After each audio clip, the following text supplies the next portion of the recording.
Hello, welcome. Um, um, um, um.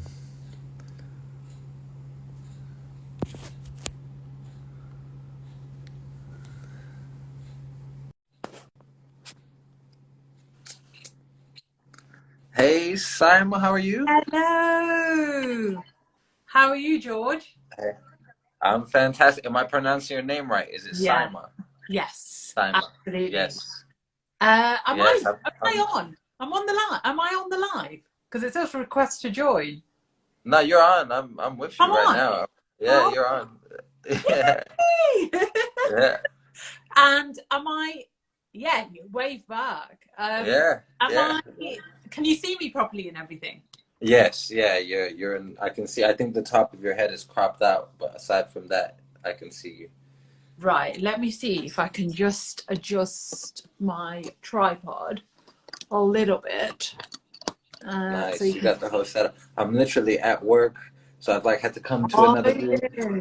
But it's all good. It's all good because I'm really excited to have this conversation with you. Oh, me too. So do you want to just tell everyone what we're talking about? Yes, yeah. So let's get started.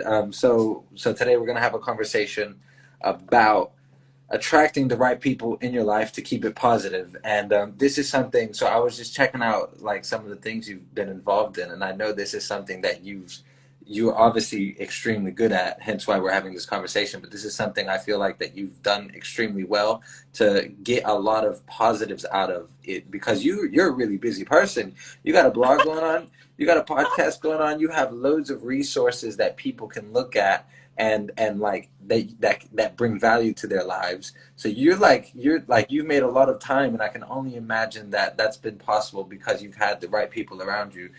So that's like it's absolutely amazing. So I just want to ask you actually about your podcast. And yeah, tell us a little bit about that. That's really interesting. Yeah, well, in all honesty, the podcast has actually been put on hold at the moment because of a new endeavor Right. I've embarked on a couple of months ago. But however, so yes, the podcast I started it in 2019. It's Okay. called the Trailblazers Journey, and it's all about entrepreneurship, spirituality, well-being, social change, social justice. Um, so yeah, so all of those topics, how to be Amazing. your best self. Amazing. And What is like your main point of focus right now? so at the moment, my focus at the moment is I'm transitioning into academia. So I Okay. think that's kind of at the moment that's the direction of work direction I'm going into. I really enjoy working with students, and Yeah. I've worked actually in 2021. I worked with three universities in England, and I gave talks on how to embrace your differences in the world. And I worked with fashion courses, so fashion students, because actually my background's in fashion. Right. So prior to coaching and well-being, I was in fashion for a long time, and Amazing. so I really resonate. I really resonate with creatives and people who are very sensitive and people who feel deeply. So because I'm one myself, so highly Yeah. sensitive types. Yeah. So Very empathetic in that sense. it absolutely, but then also very artistic, as well. So so that it all kind of goes hand in hand. Yeah, well, I've So seen some of just looking at your podcast page, I saw a lot of your guests were from various different artistic backgrounds. yeah, Yeah, yeah. So whether it be dance, whether it be music, whether it be design, yeah. yeah. So that's kind of that's my life, I would say. Amazing, So amazing, that's amazing. how I I love live. So yeah, my whole life is about dance, it's about music, it's about art, it's about well-being. Um, so yeah, it gave me a really good taster of working with students, and I think the impact that my talks were having was just confirming how powerful and important this work is. Yeah. And so at the moment, I'm actually working with a lot younger children. I'm working with age 10 and 11 in a Wow. school environment. Um, Students from low socioeconomic backgrounds, they have special needs children. So I'm mentoring, coaching, tutoring, and it's absolutely, I mean, it's hard work, but it's so rewarding. And just before we get started, what have you learned about yourself, like, since doing this job? Wow, what haven't I learned?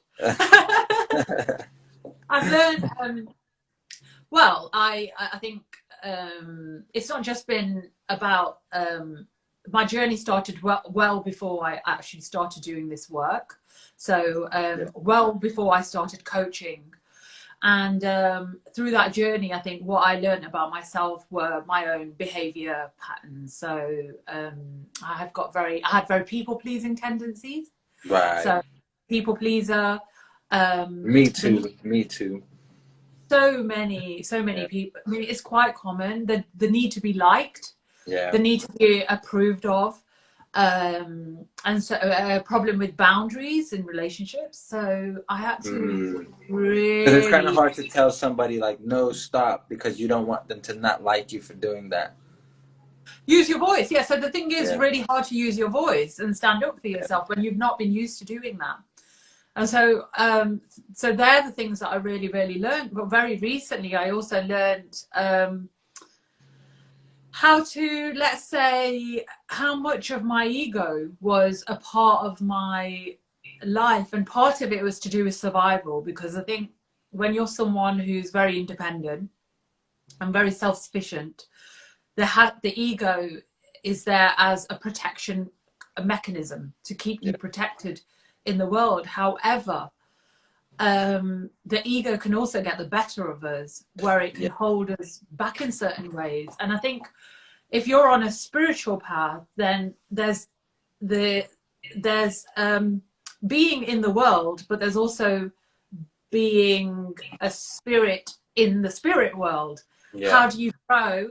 How do you grow and be in the world? You know, and not for it to clash almost. And I think that's something I've really worked on probably over the last 12 months, is how can I diminish my ego so that it's not about look at me, look at what I'm doing, look at all these great things, I'm so great, I'm so special. Because the thing is, ego can get the better of us, and it's more about how can I be of service, how can I be in the background, how can I motivate others, that sort of thing. But also as well, like, I feel like there's a balance, right? Because the ego isn't a bad thing, it's also a very good thing. And then it's finding that balance, like, how can I know where, like, what the balance exactly is. I feel like that, for me, that's the hardest challenge I have, similar to what you're saying. But yeah, exactly that. It's definitely I don't ever feel like you get it just right either. I always feel like it's just ongoing. It's like that. It's like that. You learn. You kind of go back into the ego, and then you come back out. Then you go back in, and that's what growth is. Ultimately, that's what growth is. It's when you're back in that egotistical frame of mind, and then you're knocked, and then you might be knocked down a little bit, and then you have to grow again. And so I think that's the process of our evolution on this earth. No, amazing. I mean, I could talk to you about this for forever. Let's get started. I have some specific questions about, again, attracting right people into your life. Anybody that's on the call, if you want to ask questions. Sorry about that. If you have any questions about attracting the right people into your life, please feel free to share it on the chat as we're going along. So the first question I have written down here is, how do you attract the right people into your life? How have you done it? Okay. So I don't think it's something that happens externally. I think it happens internally. So I think you can only attract. It's not like, if I go to that place, and if I'm wearing these clothes, and if I've got this much money, and you will attract people. You will certainly attract people, not necessarily the right people. So first, I think you have to have a lot of self-awareness. First of all, you even have to look at your current relationships and how they're serving you. And, you know, are the people in your life currently serving you? Are they nourishing you? Are they nurturing? Um, and then, you know, and then from there, it's not only about what I want to, who do I want to attract, but it's also who do I have to be to attract those people. So if I, like I mentioned, karma, yeah, absolutely. So yeah, James has said karma, absolutely. So if I am out there and it's all ego based, then I'll probably attract very kind of surface level people, but there might not be a lot of depth there. So if Yeah. I want sort of very deep, rich, meaningful relationships, then, you know, am I in the right mindset? Am I giving? Am I being of service? Am I vibrating a frequency of love, or am I vibrating a frequency of you know, negativity or victim mindset? Yeah. Or am I sitting at home going, oh, no one loves me, I do this for people, no one ever does anything for me, and you're in a victim mindset. So it's about how to raise your own vibrational frequency so that you can attract positive people into your life and be your best self in every way, so you can attract people who are also their best selves, Yeah. but also down to earth, nourishing and nurturing. Yeah, absolutely. I feel like if you have, like, my friend said this, is like, I can only treat others how I treat myself.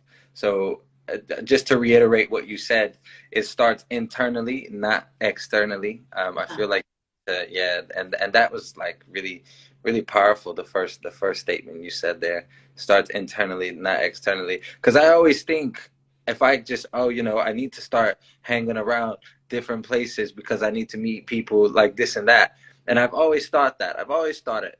But recently, I've just been attracting like different kinds of people, people that I really want into my life. And it's only been since I've had a mindset change, and you know, Yeah, it's shifted internally, that I can see it, like, okay, it's absolutely that, and everything else you said just reiterates that fact.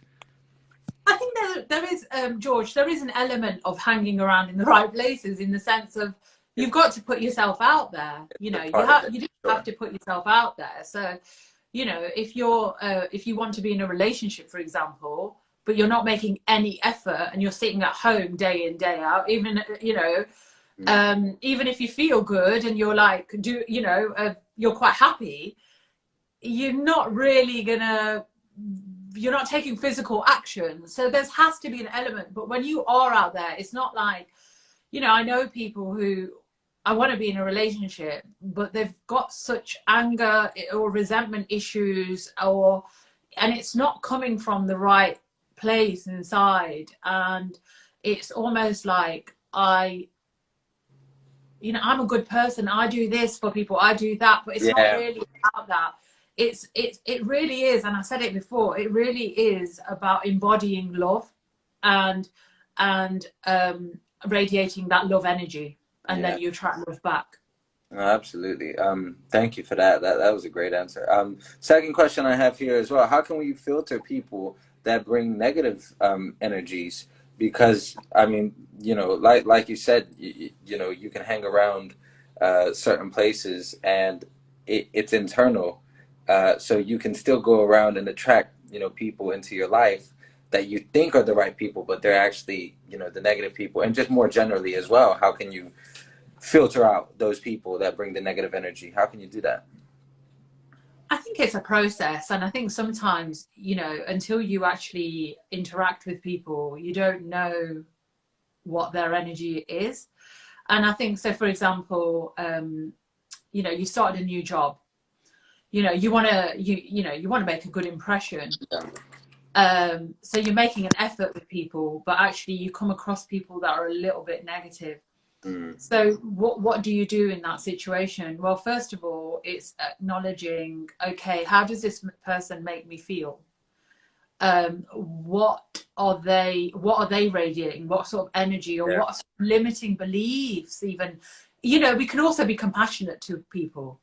You know, like, are they sad in their own life? Are they miserable? Are they, you know, what are they going through? And is this person benefiting my growth, or are they hindering me? Are they pulling me back? And I think, first of all, it's acknowledging what you want in your life, what sort of energies. And then in the physical world, it's then acting on that. So how can you still be civil and kind, Yeah. but you politely maybe just distance yourself a little bit? Yeah. Maybe you say less, maybe you Yeah. don't say as much, so you don't trigger any conversation. Yeah. Something I've learned, which has been a really valuable lesson, is I love talking about like my work and what I'm doing, Yeah. but not everyone appreciates that, because Absolutely. Yeah. Same. yeah, and, Yeah. I'm passionate, so I want to talk, but maybe they're not happy in what they're doing. Maybe they're miserable, or maybe they're going through something. So is that my ego then as well? Do I need to just pull back? Do I say less? You know, and I think it takes a lot of maturity. And when I say maturity, I don't mean maturity in the sense of, oh, I'm so mature and a cut above the rest. Yeah. It's almost that maturity comes from the knocks. It's Yeah. that like internal growth, like, you know, this happened to me and I suffered as a result, so I'm not doing this again. You know? Yeah, I feel it's easier said than done though, Saima, because a Yes. lot of the times the people that that affect you like that, that bring the negative energy, are people that you care about. Because if it's any stranger giving you negative energy, it's very easy to just distance yourself. But then it becomes harder when it's, you know, a family member, a close friend. They're bringing that negative energy, and then how can you say good, like, not necessarily say goodbye, but how can you give yourself that distance? I know you, like you said, like talk, like say less, distance yourself a little bit. But when it's like someone so close to you, how do you handle that situation? I mean, personally in your life, how have you handled that? I think I have probably used very similar principles. I think yeah, I think often people, the negative, like I said, the negative energy is coming from their own limiting beliefs, or you know, things, experiences, and they're projecting that outwards into the world. And I think it's self-preservation, isn't it? It's thinking, is this going to am I going to be a better person or a worse person for being around this energy? Yeah. And it sounds quite selfish, but it's not, Mm. because if you're absorbing that negative energy, that's going to have an impact on how you serve in the world, how you show up. If someone is around me and they're constantly negative, Yeah. and then I go into the workplace, I'm working with children, then I'm being negative with the children, then that holds me back. I can't afford to do that. And So then on that kind of circle as well, then you'll be negative to the children. They'll that's be it. more annoyed, more frustrated. They'll annoy Yeah. you more, frustrate you more, and then you take it back, and then the circle just continues, won't it? Continues. So someone's got to break that cycle.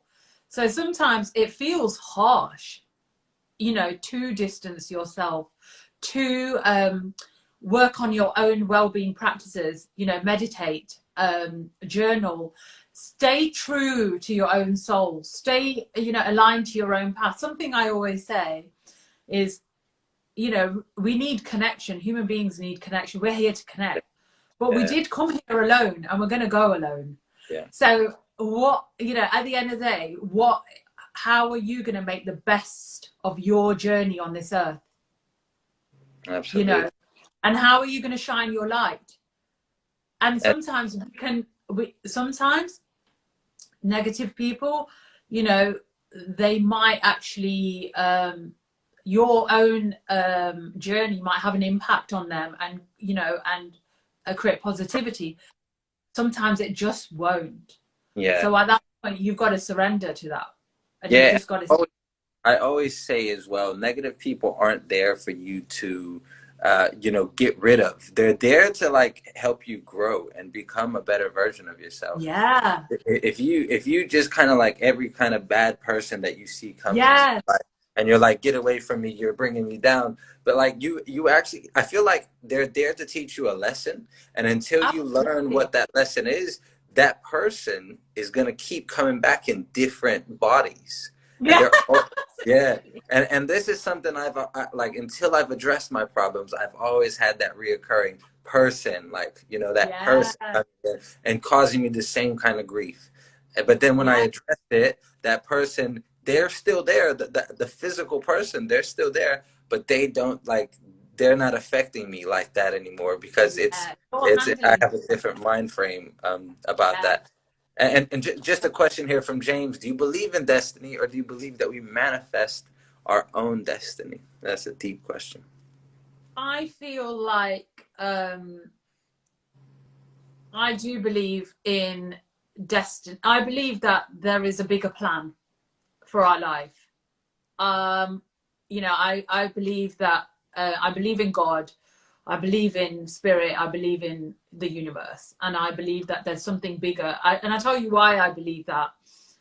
I believe that because faith, that faith has helped me during adversity in my life. So, in very adverse times, having that faith there's something bigger than myself, who has a plan for me, has really given me sort of peace in times of hardship.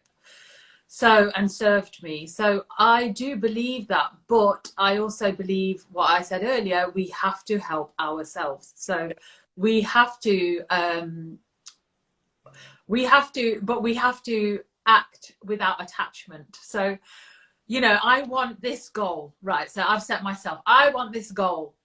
But the thing is, how can I work towards that goal without being attached to the outcome? So that if that goal doesn't manifest, my whole world doesn't fall apart. You know, how can I surrender to the fact that I'm working towards this goal, but instead of like pushing for things to come, I'm going to allow them to Mm. come. And so it's like I'm working towards it, but I've got to also let go of the outcome.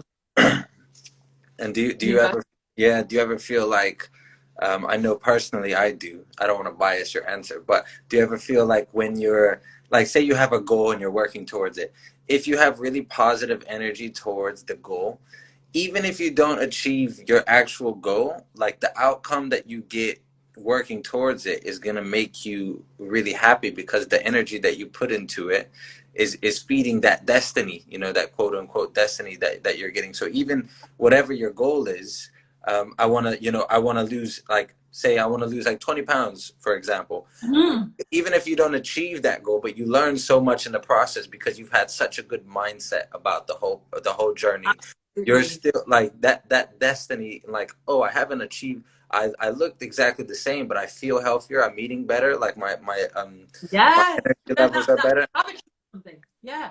Yeah. Yeah. Yeah. So do you Yeah, so feel what like you're that saying as is well? enjoy the journey without getting like fixated on the outcome, on the result. Like enjoy the journey, be in the present moment. And then sometimes things don't work out how we'd planned, but then something better or something different. And that's why I feel that, you know, there's something greater that has a different plan for us.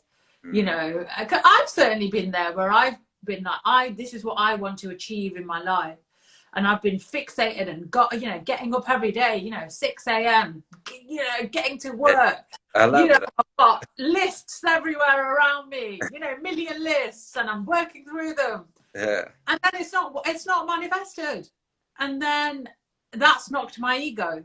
And my ego's literally come tumbling down, like, oh my God, but this is what I planned for my life. Well, no, because actually there's something greater that had a different plan for you. Yeah. And Yeah. actually, and that's where I say spiritual journey versus physical journey, Yeah. because often the things that have manifested have actually made me grow spiritually and mature spiritually. Absolutely. Yeah, I completely agree. Again, that was beautiful answer. Thank you.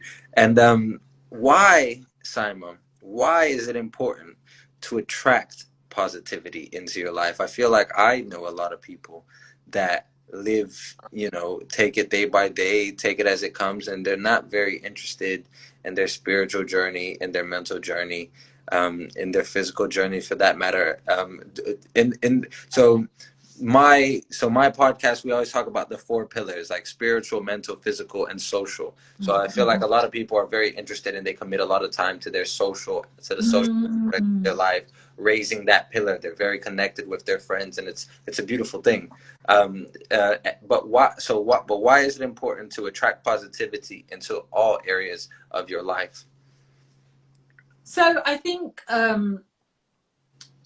positivity, and I don't mean like toxic positivity, like, hey, I'm so happy all the time.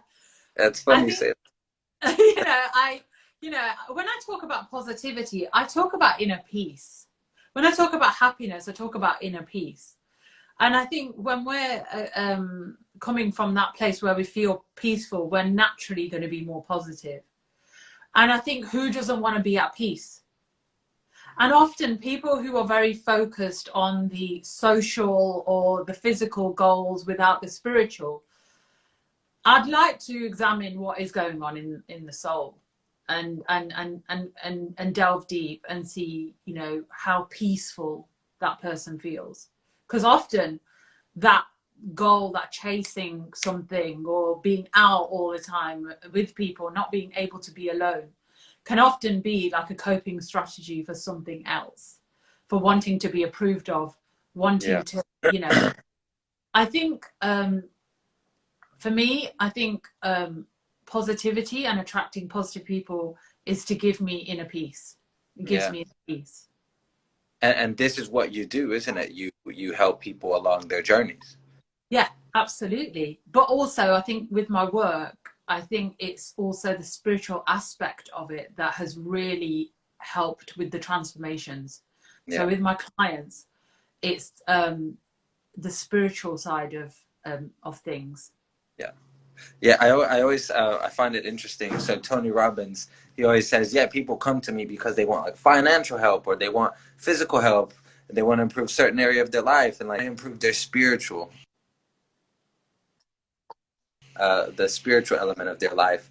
And because sorry, let me rephrase that. That's what they want. They want to improve their finances, but I give them what they need to improve that spiritual, just like you said, because that's what really helps them. Yeah. And a question here for you: can you give an example of something you intentionally attracted into your life? Yes. Please, So something that I actually, a few years ago, I remember when I first, I don't even think I'd qualified as a performance coach yet. And one of my friends became a life coach before I'd even heard of what a life coach was. Right. So this was years ago. And now it's quite common. You hear about it a lot, but it wasn't at the time. And I was still working in the fashion industry at the time, and had a coaching session with her I think just as I've become a performance coach, and I was trying to get to my customer avatar. So I was trying to kind of establish what kind of client I wanted to work with, who my dream client.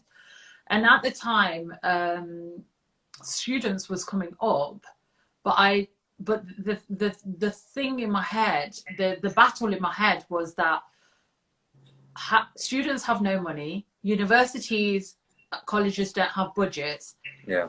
How can I prosper as a coach in that domain with those challenges?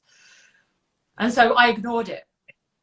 And and I built my client base on Instagram without really having a nailed down customer avatar. Yeah. What's a customer avatar, by the way? So basically your target customer, your target client. Okay. So, if you're a coach, who's that person? How do they live? How old are they? Are they male, female? Are they, what are their, what's their lifestyle like? When you do like a business plan, often if you work with like a business coach, they'll ask you to you do a customer profile of who your customer, your target customers. It obviously just allows you to be much more specific in your messaging and your targeting. So, you know, even when you're coming on Instagram, you know who you're talking to. Yeah. And I think for me, that was always a challenge, because I'm someone that is interested in the world, and I'm interested in people of different races and cultures, and, you know, and I think that was always a challenge. But something in the back of my mind was students, also social change, social justice. So I had a vision board a few years ago, and I put a picture of a girl. She was a refugee, and had it was an advert for Amnesty International, and it said amnesty all over it, in like, it was kind of transparent. So it was this refugee girl, and it said amnesty, and I put it on my vision board, not forgetting about it, not knowing anything about the future. So planted that seed there. Well, no, it's just something that resonated with me. And it wasn't intentional. It was just something that meant something to me, and I just put it on the vision board. And so sort of 2 years down the line, I was doing, because I've done a fair bit of public speaking, and then I got asked to talk at a conference at Amnesty International in London. And, you know, and I had no idea that was going to be part of my future. And the same goes with the students. So, you know, you know, my sort of limiting beliefs around it, students have no money, organizations don't have budgets. But then last year I ended up working with 3, you know, great organizations. So yeah, I think those are great. I would say they're great examples of amazing. Yeah, amazing. 2 years previous, and then you finally saw the fruits of that 2 years later. It's amazing. We always expect these quick wins, don't we? And then sometimes, you know, it's years down the line. You just have to kind of stick with it to see the results. That was a really nice story. Thank you for sharing that. Oh, my pleasure. Yeah. That is it. Saima, thank you so much for your time. Is there anything else you want to add? No, I think, no, it's just been lovely. To be honest, George, I haven't been as active on Instagram because I've been focusing on the work on the ground. So, you know, it's real grassroots work that I'm doing at the moment. And actually that's been an intentional because what I desire is to actually work on the ground and get the ground experience to make myself a better coach, you know. And so that's been my focus at the moment. So I haven't been on as active. I'm on stories. So it's actually been really lovely to do this, because I haven't done it in a while. And something I definitely need to the connection. Sorry, the connection dropped for a second. Go on, sorry. Yeah, something you need to were saying? No, you were saying something you need to. Something I definitely, an area for me to improve on is definitely be more active on Instagram myself. Because like you said, I'm very, I'm also like very much into like the actual experience side of things and getting myself trained up and knowledgeable on you know all the things I possibly can to help out as many people as possible. But at the same side, there comes a point where you just, you know, you can only ever learn so much. You need to just take that first step and start helping people. But you know, and I'm doing that, but I just need to improve on it. So that's definitely something for me to do. But it's great. It's absolutely fantastic, everything that you are doing. So I applaud you for that. And I thank you so much for sharing your story and having this conversation. It was a lovely chat. A lovely chat, Saima. Thank you. Really lovely. Yeah, thank you so much. Lovely. Have a lovely evening as well. You too. You too. Bye, George. Bye.